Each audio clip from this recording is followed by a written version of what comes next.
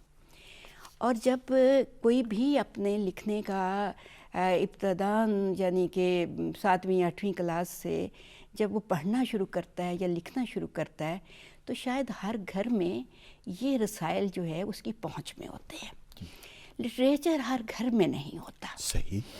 اب بڑے بڑے ناول یا یہ جو ہے وہ عام جو انسان، دیکھیے جو لٹریچر جسے ہم کہتے ہیں، ادب کہتے ہیں، یہ کم لکھا جاتا ہے، کم پڑھا جاتا ہے۔ صحیح۔ لیکن جو عام جسے آپ کہہ رہے ہیں کہ پاپولر ادب ہے یا فیشنیبل ادب ہے، تو یہ بہت عام ہے اور اسے پڑھنے کے لیے کسی خاص ایم اے اردو یا اس طرح کی ضرورت نہیں ہوتی، تو وہ سبھی پڑھتے ہیں۔ لیکن ہماری جو تربیت گاہ ہے وہ یہی ہے، صحیح۔ اور اس تربیت گاہ سے ہی ہو کر بڑے لکھنے والے آگے نکلتے ہیں۔ صحیح، بالکل ٹھیک ہے۔ یہ پہلا پلیٹ فارم ہے جس پر قدم رکھا جاتا ہے اور پھر آگے منزلیں جو ہیں وہ سہل ہوتی چلی جاتی ہیں۔ لیکن اس لیے یہ کہنا کہ یہ صرف خواتین ہی لکھتی ہیں، ایسا نہیں ہے۔ اردو ادب کا اگر آپ ابتداً آپ جائزہ لیں تو جو لکھنے والے تھے، خواتین جو لکھنے والی تھیں، انہوں نے لٹریچر ہی لکھا تھا۔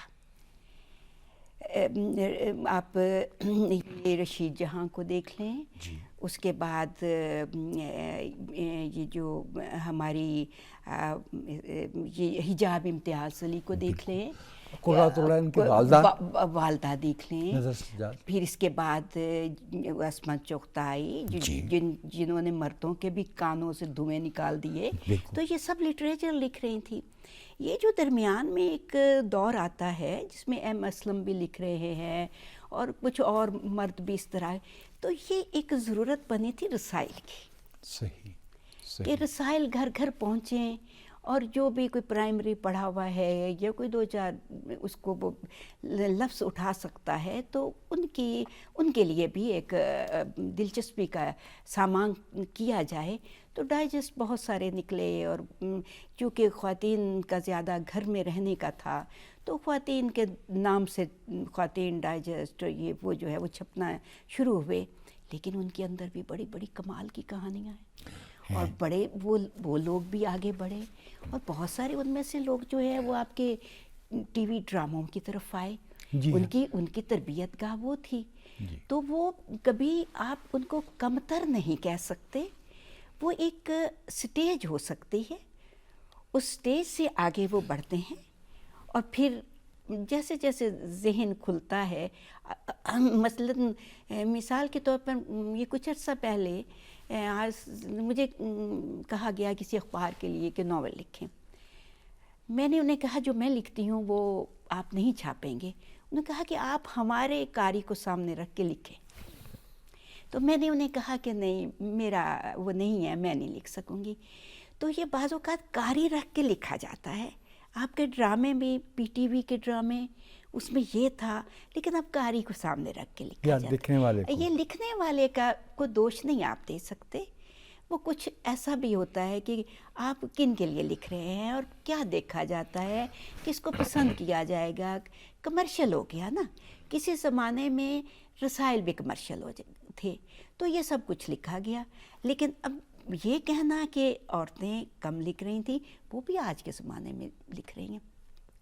ان کے سامنے بھی مہنگائی بھی ہے، ان کے سامنے بھی استحصال ہے، ان کے سامنے بھی ملکوں کا ٹوٹنا بدنا، اسی طرح کے جتنے بھی مشکل حالات ہیں، ادب انہی میں سے نکلتا ہے اور بہترین اور اعلیٰ ادب کہلاتا ہے۔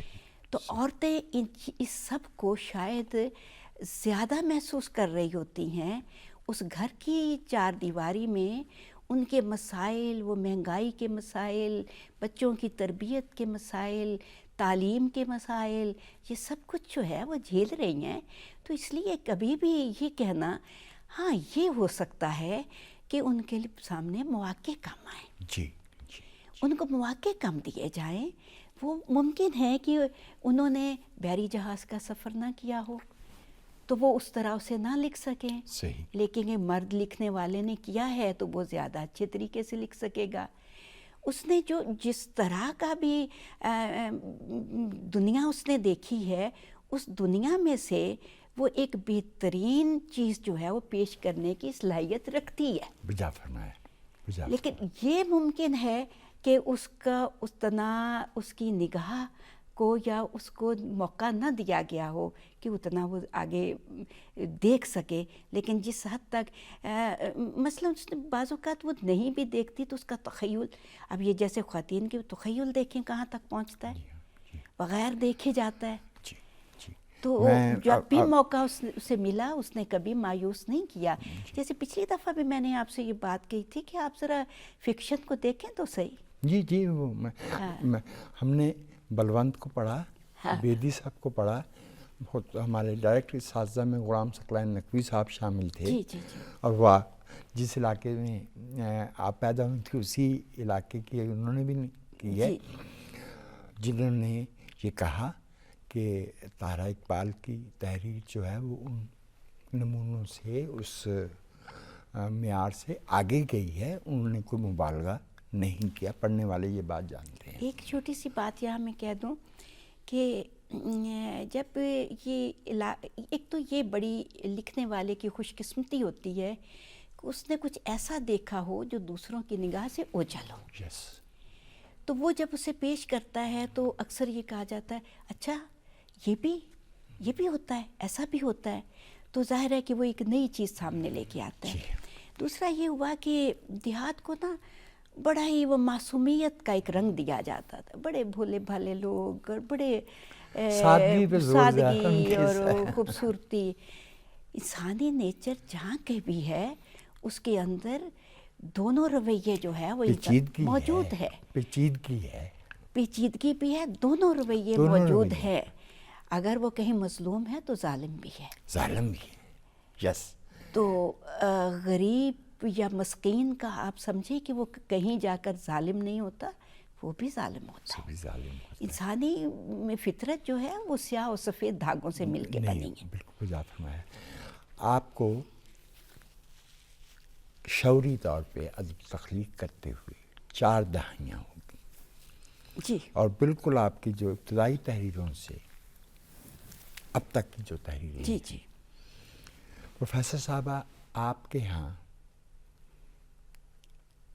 کبھی کبھی کوئی اصطلاح اتنی دفعہ برتی جاتی ہے کہ وہ اپنی کاٹ کھو بیٹھتی ہے. جی.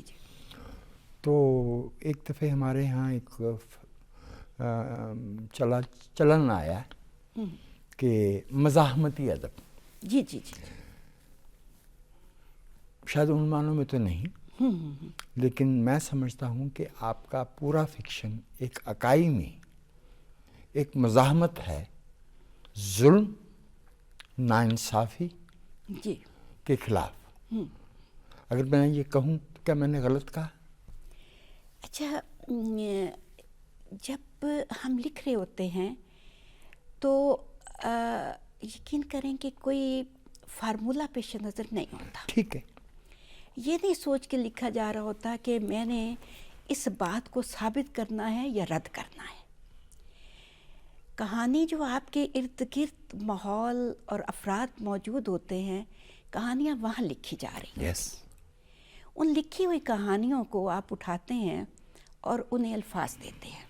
جیسے اب میری 60s کی جو کہ پیدائش ہے، تو میں نے بہت بچپن میں جو ماحول دیکھا، شاید اب اس میں تبدیلی آ گئی ہو، لیکن جب میں نے لکھا تو مجھے تاریخ کو ریکارڈ پہ لانے کے لیے اسے لکھنا تھا، سامنے لانا تھا. مثال کے طور پر تقسیم ہوئی، بہت کچھ لکھا گیا کہ مہاجر کراچی میں آئے جو، لیکن پنجاب میں جو مہاجر آیا اس پر بہت کم لکھا گیا. انہیں کس طرح کے رویوں کا سامنا کرنا پڑا یہ الگ بات کہ وہ بڑی جلدی اس میں رچ بس گیا. آپا وہ اور قصے ہیں. ہاں جی جی جی بالکل. تو یہ جو ہے لیکن بہرحال وہ آیا یہاں اور بستیاں جو ہے اجنبی چہروں سے بھر اجڑ گئی. کے آنا جو ہے اجڑ کے وہ ایک تو ایک خوشگوار اصطلاح بن نہیں. گئی اجاڑے پہ جی. اجاڑے پہ جی. لوٹیاں پئیاں. جی.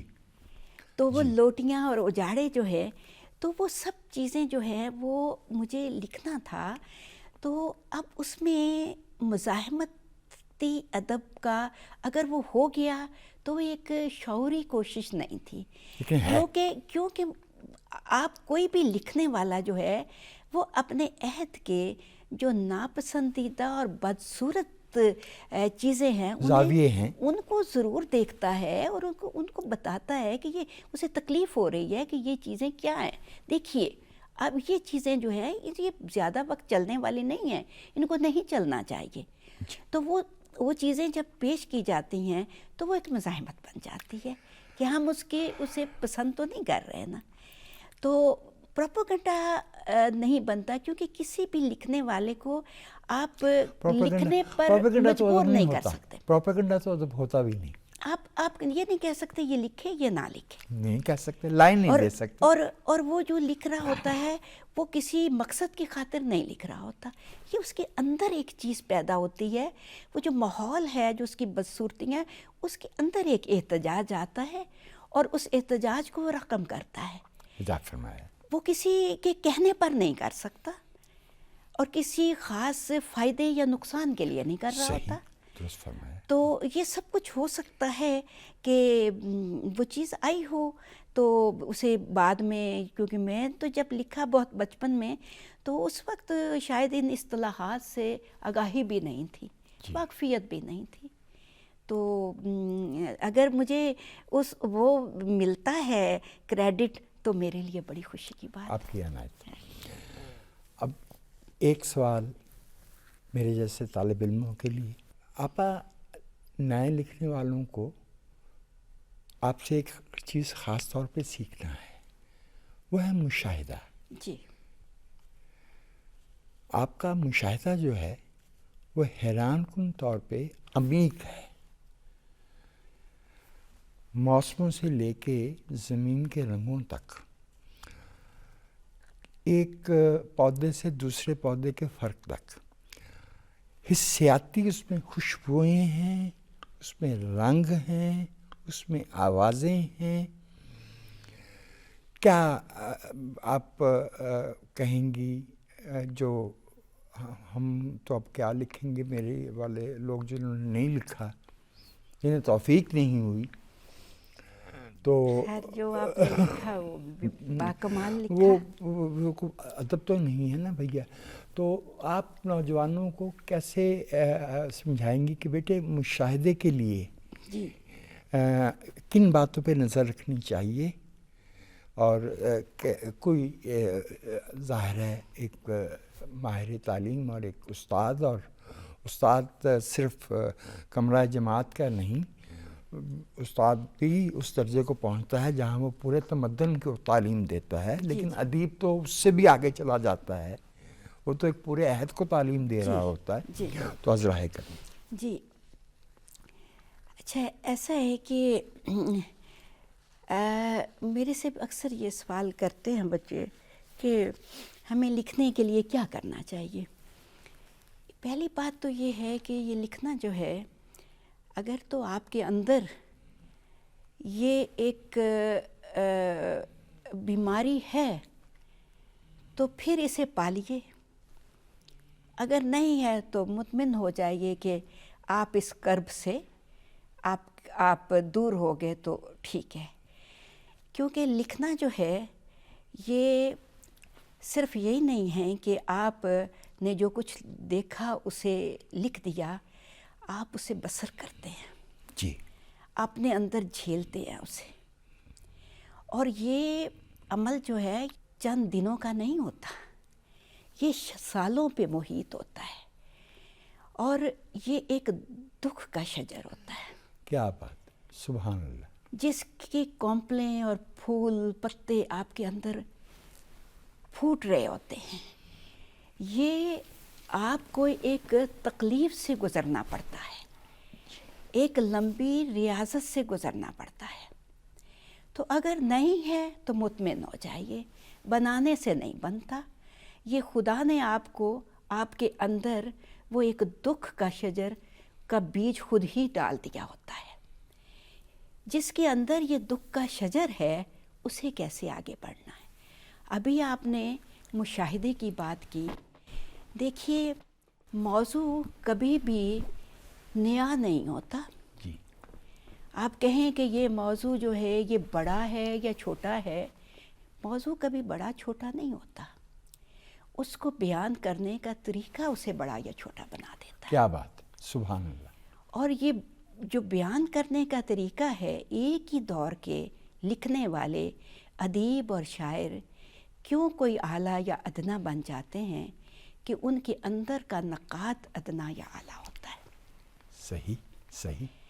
تو یہ جو اندر کا نقاد ہے یہ اس تحریر پر بار بار نظر ڈالتا ہے، بار بار اس کو دیکھتا ہے، اور ریاضت کا عمل شروع ہوتا ہے. اور اس ریاضت کے عمل سے گزرنے کے بعد جس طرح کے بھٹی میں سے سونا سیکل ہو کے نکلتا ہے، اس طرح وہ آپ کا فن پارا نکلتا ہے. فی البدی آپ شعر کہہ سکتے ہیں، ہو سکتا ہے بہت اچھا ہو جائے، لیکن اس کے لیے ایک لمبی ریاضت کی، اور نثر خاص طور پر ایک ٹیبل ورک ہے. آپ نے ابھی مشاہدے کی بات کی، یہ آپ کی فطرت ہے. اب دیکھیے کہ ہم سب یہاں بیٹھے ہیں، اب یہ جو آپ کے پاس یہ گلدان پڑا ہوا ہے، آپ اسے کسی اور نظر سے دیکھ رہے ہیں، میں کسی اور نظر سے دیکھ رہی ہوں. یعنی ہر مصور کی نظر اور ہوگی، مغنی کی نظر اور ہوگی، ادیب کی یا شاعر کی نظر اور ہوگی. تو یہ خدا داد صلاحیت ہے کہ وہ کس چیز کے کس اینگل کو دیکھتا ہے. لیکن وہ جیسے کیمیا گر ریت کے ذرات میں سے سونا چن لیتا ہے، اسی طرح لکھنے والا بھی اس میں سے اپنے حصے کا سونا نکال لیتا ہے. واہ واہ واہ، بہت اعلیٰ. تو یہ سونا نکالنے والی بصیرت ہونی چاہیے. وہ باقی بھی تربیت مانگتی ہے. تربیت میں بار بار اپنے نئے لکھنے والوں سے کہتی ہوں کہ اگر آپ مجھ سے یہ سوال کر رہے ہیں کہ ہمیں کیسا لکھنا چاہیے، تو اس کا مطلب ہے کہ آپ ابھی واضح نہیں ہیں. تو پھر آپ جتنا ادب میسر ہے پہلے اسے پڑھیے. صحیح. یہ کہ آپ سے پہلے کیا لکھا گیا ہے. آپ جس موضوع پر لکھ رہے ہیں وہ موضوع نیا نہیں ہوگا، اس پر پہلے بہت لکھا جا چکا ہے. کوئی چیز نئی نہیں ہے دنیا میں. آپ اس پر، لیکن آپ اس کا جو پہلو لیں گے، جو پہلو نکالیں گے، اس میں جدت ہو سکتی ہے، اس میں نیاپن ہو سکتا ہے. لیکن دن رات وہی، انسان وہی ہیں، ان کے رویے وہی ہیں، یہ استحصالی رویے وہی ہیں. کیا تبدیلی ہے؟ وقت کے ساتھ ساتھ ان کا طریقہ واردات بدلتا ہے نا. جی جی. چیزیں تو نہیں بدلتی. چیزیں تو نہیں بدلتی. تو آپ وہاں سے شروع کریں جہاں سے لکھنا آپ کو معلوم ہونا چاہیے کہ کیا ہو چکا ہے. ناول یا افسانہ یا شاعری جو ہے آپ سے پہلے کہاں تک پہنچی، وہاں سے آگے وہاں سے آگے سفر شروع کیجیے. واہ واہ، ایگزیکٹلی. یہ جانے بغیر نیا لکھنے والا. دیکھیے شاہ صاحب، جگہ ہمیشہ ٹاپ پہ خالی ہوتی ہے. کیا بات. اور وہاں ہمیشہ ہوتی ہے. وہاں ہوتی ہے. اگر نظر ٹاپ پہ نہیں ہے تو آپ کسی کو دھکا دے کے اس کی جگہ نہیں لے سکتے. اپا ایک استاد کا ایک مصرع، اس میں تحریف کی جسارت کر رہا ہوں. وہاں سرخ بتی نے اشارے سے کہا تھا بولو، یہاں سرخ بتی نے اشارے سے کہا ہے وقفہ کرو. یہ بھی ضروری ہے. یہ بھی ضروری ہے. تو صاحبو، ممتاز فکشن نگار، نقاد، ماہر تعلیم پروفیسر ڈاکٹر طاہرہ اقبال سے ہماری گفتگو جاری ہے. پاکستان ٹیلی ویژن کے پروگرام سدرنگ میں ایک وقفے کا وقت ہے. کچھ دیر کے بعد دوبارہ آپ کی خدمت میں حاضر ہوتے ہیں.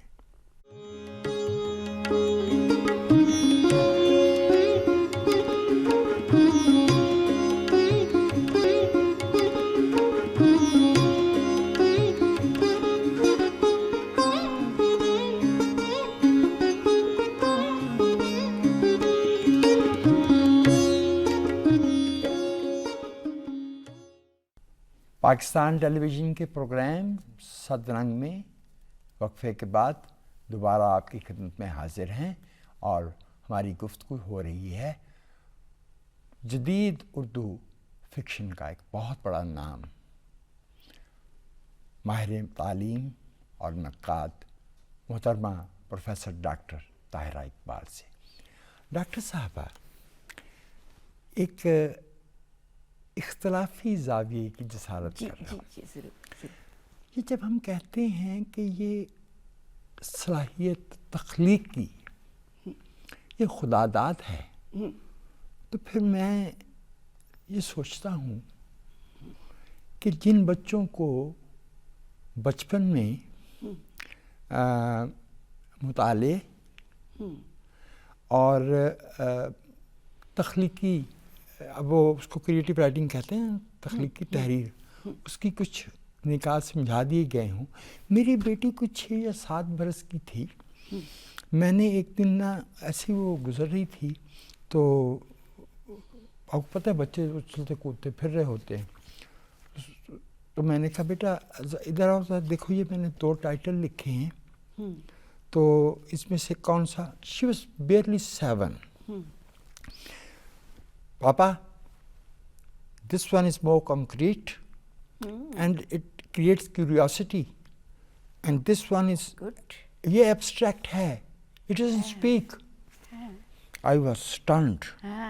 شی was not only correct at the age of. اچھا یہ میرے سے اس نے کیا سیکھنا تھا، یہ ان کا جس تعلیمی ادارے میں وہ تعلیم پا رہی تھیں وہاں کسی استاد نے عرق ریزی کی ہے، تربیت کی ہے، سکھایا ہے. تو صرف خدا داد نہیں ہے صاحب، اس میں کچھ معاشرے کو بھی ہاتھ پاؤں ہلانا ہوتے ہیں. دیکھیے ریاضت تو ہے نا، ریاضت تو ہے. ریاضت اس لیے ہے کہ آپ کو معلوم ہوگا کہ جب ہم لکھتے ہیں تو ہماری ڈائریوں میں بے شمار چیزیں ایسی ہوتی ہیں کہ جو سب جو ہے وہ شائع کروانے کے لیے نہیں ہوتی، وہ ہماری مشق ہوتی ہے. یس. اور ہر چیز جو ہے وہ کاتا اور لے دوڑی والی بات نہیں ہوتی. اب دیکھیے کہ ابھی آپ نے کہا کہ یہ ادب وغیرہ سے تھوڑا لوگ کیوں اس طرح کچا پکا لکھ رہے ہیں. مسئلہ یہ ہے کہ بہت جلدی پڑی ہوئی ہے کہ ہمیں فوراً جو ہے یہ چیز آ گئی ہے، تو ایک وہ میڈیا نے مطلب یہ جو موبائل وغیرہ پر وہ جو ہے تو فوری طور پر سامنے آئے اور اس کا رزلٹ ملے اور واہ واہ ہو. اچھا اب ہم لوگ واہ واہ نہیں. ایک اپنی تھوڑی سی بات بتاؤں کہ جب میری پہلی کتاب چھپی تو میں ظاہر اپنے گاؤں میں رہتی تھی اور ماحول ایسا تھا کہ میں کہیں چھپ نہیں سکتی تھی، لیکن لکھنے کا تھا تو لکھتے رہی. جب میری شادی ہوگی تو میں آئی تو بوریاں بھری ہوئی پڑی تھیں، تو میں نے اپنے ہسبینڈ سے کہا کہ میں لکھتی ہوں اور میرے پاس بہت ساری کہانیاں ہیں جو پڑھی ہیں. تو انہوں نے کہا کتاب چھپواتے ہیں. تو یقین کریں کہ میں نے کہا کہ نہیں، میرے میں ہمت نہیں ہے کہ میں صاحب کتاب کہلواؤں. ابھی میں اس مقام پر نہیں پہنچی کہ صاحب کتاب ہونے کی جو ایک امتحان ہے اس میں سے گزروں اور وہ مقام حاصل کروں جہاں میں کہوں میں صاحب کتاب ہوں. صحیح. میں ابھی اپنے آپ کو اس قابل نہیں سمجھتی. یقین کریں کہ اس کے بعد بھی میں نے 10 سال لگائے اپنی پہلی کتاب چھپوانے. غالباً 98 میں آئی. یہ 98 میں آئی. جی بالکل. تو میں نے اس میں کہا، میں یہاں تھوڑی سی بات کروں کہ ابھی مرد اور عورت کی بات ہو رہی تھی. اگر میرے پیچھے کوئی شخص کھڑا تھا تو میرا شوہر تھا. میں عذرا احترام بھی سوال نہیں پوچھا تھا میں نے، لیکن آپ بات کرنا چاہیں تو بسم اللہ. میں نے بوجوہ نہیں پوچھا. ہاں جی. تو اس میں یہ ہے کہ یہ بہت کیا جاتا ہے کہ مرد رکاوٹ بن گئے یا، لیکن وہ بھی شخص تھا جو ہمیشہ یہ کہتا ہماری کتاب چھپ گئی ہے، ہمارا کالم لگ گیا ہے. میں کسی زمانے میں جنگ میں کالم بھی لکھتی تھی. ہمارا کالم لگ گیا ہے, ہمارا افسانہ چھپ گیا ہے. انہوں نے کبھی یہ نہیں کہا تھا کہ تمہارا افسانہ یا تمہارا کالم چھپ. واہ واہ واہ واہ. اچھا, اب اس سے ایک سوال جی اور سامنے آتا ہے. یہ تو ایسی چیز ہے نا جس کی تحسین ہی کی جا سکتی ہے یہ. اچھا, آپ کے فکشن میں عورت, شادی اور محبت کی جو تکون ہے جی یہ بار بار سامنے آتی ہے. پوچھنا مجھے یہ ہے کہ یہ جو میرج کا, شادی کا ادارہ موجودہ صورت میں موجود ہے, کچھ معاشی پہلو ہیں, کچھ سماجی پہلو ہیں, کچھ سیاسی پہلو ہیں, کچھ نفسیاتی پہلو بھی ہیں, جذباتی بھی ہیں, یہ اسی شکل میں ٹھیک ہے یا آنے والی نسلوں کو اس پہ نظر ثانی کرنا پڑے گی اس کے کچھ حصوں پہ؟ اچھا, اس میں ایسا تھا کہ یہ جو شادی کا ادارہ ہے, اب اس میں اگر تو آپ پڑھے لکھے لوگوں کی طرف جائیں تو بہت تبدیلی آ چکی ہے. صحیح, بہت تبدیلی آ چکی ہے. وہ زمانہ نہیں رہ گیا کہ جب آپ ایک شخص سے جب نکاح کرواتے تھے تو وہ آپ کے لیے بالکل اجنبی ہوتا تھا اور آپ کو نہیں معلوم وہ کیا ہے اور اس بند پٹاری میں سے کیا نکلنے والا ہے. درست فرمایا. اور تاریخ بر اعظم سے اور یہ جو بڑی سجی ہوئی لال رنگ کی پٹاری ہے, ربن وبن بندھے ہوئے ہیں, اسے کھولیں گے تو اس میں سے کوئی اژدہا نکلے گا یا کہ کوئی خوبصورت کبوتر سترنگیا نکلے گا, کچھ پتہ نہیں ہوتا تھا. تو یہ قسمت ہوتی تھی کہ سترنگیا نکل آئے یا اژدہا نکل آئے. لیکن اب وہ جو لوگ ہیں ان میں کافی حد تک یہ تبدیلی آ گئی ہے اور یہ ایک اچھی مثبت تبدیلی ہے اور آنی بھی چاہیے.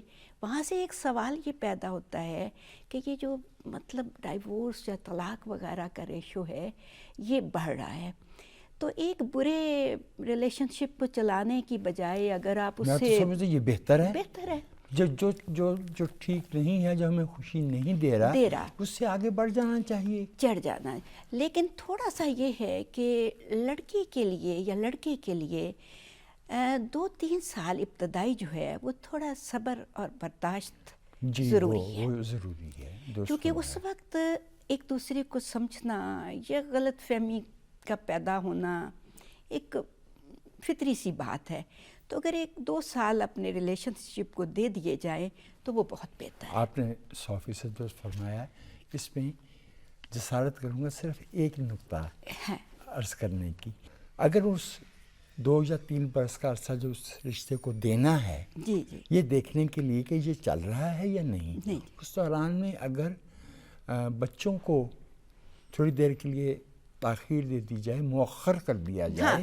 ابھی پہلے بھی ہم بات کر رہے تھے کہ ہماری سوسائٹی جو ہے, ہمارا معاشرہ جو ہے, اس پر کوئی ایک اصول لاگو نہیں ہو سکتا. صحیح, درست ہے. کیونکہ اتنی پرتیں ہیں, اتنی تہیں ہیں, اتنے طبقات ہیں کہ ہر طبقے کے اپنے مسائل, ہر طبقے کے اپنے رویے.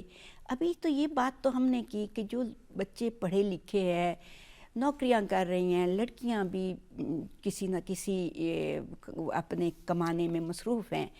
لیکن اب وہ لوگ جو کہ دیہی ہیں, اس میں ایک اور چیز جو کہ میرے تحریروں میں بہت آتی ہے, خانہ بدوش عورت, کسان عورت, خانہ بدوش عورت.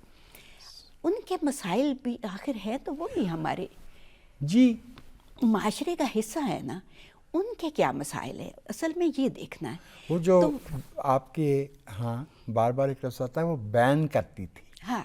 وہ بین ایسے تھوڑی ہوتا ہے, اس کے پیچھے تکلیف کا, دکھ کا, اور وہ دکھ جو ہے وہ صدیوں کا دکھ ہے. صدیوں کا دکھ ہے, نسلوں کا ہے. وہ نسلوں کا دکھ ہے. وہ آج کی نسل کا دکھ نہیں ہے. صرف موجودہ, یعنی جو اب جو بین ہو رہا ہے اس کے پیچھے ایک مکمل جو سمجھے کہ وہ پورا جو ایک عہد گزر گئے ہیں، کئی عہد گزر گئے ہیں، یہ وہ دکھ کٹھے ہوتے رہے ہیں. جیسے وہ کہتے ہیں نا کہ استری کر کے کپڑے تہ بتہ لگانا، یہ وہ بل. تو اب ان لوگوں کی جب بات کریں تو ان کو اپنی پسندیدگی کے اظہار کا نہیں ہے ابھی تک بھی موقع. ابھی بھی جو ہے وہ بڑے یا خاندان یا ذات یا برادری وہی طے کرتے ہیں. تو میں سمجھتی ہوں کہ معاشرے میں تبدیلی اس وقت ہوگی جب اس طبقے کے لوگوں میں بھی عورت جو ہے وہ اپنے حق کے لیے وہ بات کہہ سکے جو اس کے دل میں ہے، اسے کہنے کی اجازت ہو سکے. جب تک اسے اس طبقے کو تو اجازت ہے، مل گئی ہے، چاہے وہ جیسے بھی ملی ہے، کوشش سے ملی ہے، تگ و دو سے ملی ہے، لڑ کے ملی ہے، لیکن اس کو ابھی نہیں ملی. میں آپ کو ایک بہت خوبصورت مثال دینا چاہتا ہوں پاکستان کے لوگوں کی ریزیلینس کی. اور کراچی میں لیاری میں ہمارے ایک بھائی رہتے ہیں واحد بلوچ. ان کی بیٹیاں بھی ہیں، بیٹے بھی ہیں، وہ بہت ذمہ دار آدمی ہیں. انہیں شوق ہے بلوچ بچوں کو جو لیاری میں رہتے ہیں، دوسرے بھی غیر بلوچ بھی، پڑھانے کا. تو گھر میں کتابیں رکھی ہوئی ہیں. وہ ایک دفعہ گھر پہ کچھ مشکل آ گئی تو یہ بچی جو ہے ہانی بلوچ کو 12 برس کی تھی، بات بھی کوئی 12-14 برس پرانی ہے. تو اس بچی نے باپ کے دوستوں کو ادھر ادھر جس کو اس کو پتہ تھا. اب جو میں دیکھتا ہوں وہ بچی 24-25 برس کی، اب وہ جن موضوعات پہ لکھ رہی ہے تو میرے دل میں امید پیدا ہوتی ہے کہ اس ملک کا ہر باپ واحد بلوچ ہے، واحد بلوچ ہے. بالکل. ہر بیٹی ہانی بلوچ ہو. بالکل بالکل. تو آپ کی بات بالکل یہ ہے کہ یہاں والدین کا جو کردار ہے وہ بڑا اہم ہے، بہت اہم ہے. کہ آپ اپنے بچی کے لیے آپ اس کے ذہن میں کیا چیز پیدا کرتے ہیں کہ پستی رہو، برداشت کرتی رہو، سہتی رہو. صرف سہنا نہیں، ٹھیک ہے آپ نے بہترین اپنی طرف سے دیکھ کر اس کو بھیجا ہے جس گھر میں، لیکن اگر وہ گھر اس کے لیے جہنم بن گیا ہے تو اپنے گھر کے دروازے اس کے لیے بند نہ کریں. بجا فرمایا. ہم اپنے اس دنیا میں آنے کا وقت اور مقام شعوری طور پہ تو طے نہیں کرتے. آپ کو میں گستاخی نہیں کر رہا، لیکن حقیقت ہے تو بیان کر دینی چاہیے. آپ کو موقع ملا ایک ایسے علاقے میں پیدا ہونے کا جہاں آپ سے کوئی نصف صدی پہلے ہی نہری نظام آیا تھا، جنگل صاف ہوئے تھے، تو ایک دنیا رخصت ہو رہی تھی اور ایک نئی دنیا جنم لے رہی تھی. ویسے بائی دا وے یہ جو 20,000 میں درخت کاٹ کے 20,000 میں کٹ گئے سارے ہرے بھرے اشجار، یہ تب کر چکے تھے جب آپ پیدا ہوئے. اچھا، میرا جو بچپن تھا اس وقت بہت سارے ایسے درخت تھے کہ جن کا میری کہانیوں میں بہت زیادہ ذکر ہے اور نام ہے. اکاں کا درخت. جی. اب اکاں کا درخت میں نے اپنے بچپن میں دیکھا، بہت تھا، لیکن اکاں کا درخت وہ ہوتا ہے کہ جس کا تنا ٹیڑھا میڑھا ہوتا ہے، لیکن اس کے پتے جو ہے نا وہ دھاگا سے ہوتے ہیں. جی. جیسے یاد آ رہا ہے. ہاں، وہ پہاڑی علاقوں میں وہ کیا اس کو دیار شاید بولتے ہیں، چیڑ کا جو درخت ہوتا ہے، چیڑ کا درخت. تو لیکن یہاں اس میں فرق یہ ہوتا ہے کہ یہ اس چھوٹا قد کا درخت ہوتا ہے کیونکہ بارانی علاقہ تھا نا اسینشلی. ہاں جی. تو وہ درخت اب بہت کم ہے. پیلوں پکیاں، پیلوں کے درخت. آپ کے وہاں ڈیلوں کا اچار آیا تو مجھے تو اس کا ذائقہ یاد ہے، ڈیلوں کے اچار کا. اچھا، ڈیلے جو ہوتے تھے وہ اس جھاڑی پر اس طرح لگتے تھے کہ جھاڑی جو ہے وہ نظر نہیں آتی تھی، اور وہ سرخ رنگ کے ڈیلے اور پورا جو ہے اس جھاڑی کو جو ہے وہ ڈھانپ لیتے تھے وہ، وہ کیا خوبصورت منظر تھا. میرے تو منہ میں پانی باہر آیا ہے، ڈیلوں کا اچار کہاں سے لائے. وہ اب نہیں رہا. اچھا آپا، اب یہ لوگ جو ہے جی یہ ماحولیات کی بات کرتے ہیں، بڑے ہمارے مہربان ہیں، ان کی کوششوں میں کامیابی کے لیے ہمیں نیک تمنائیں ہیں، لیکن آپ کو تو نیچرلی ماحولیات کا جی سوال جو ہے وہ آپ کے سامنے آ گیا.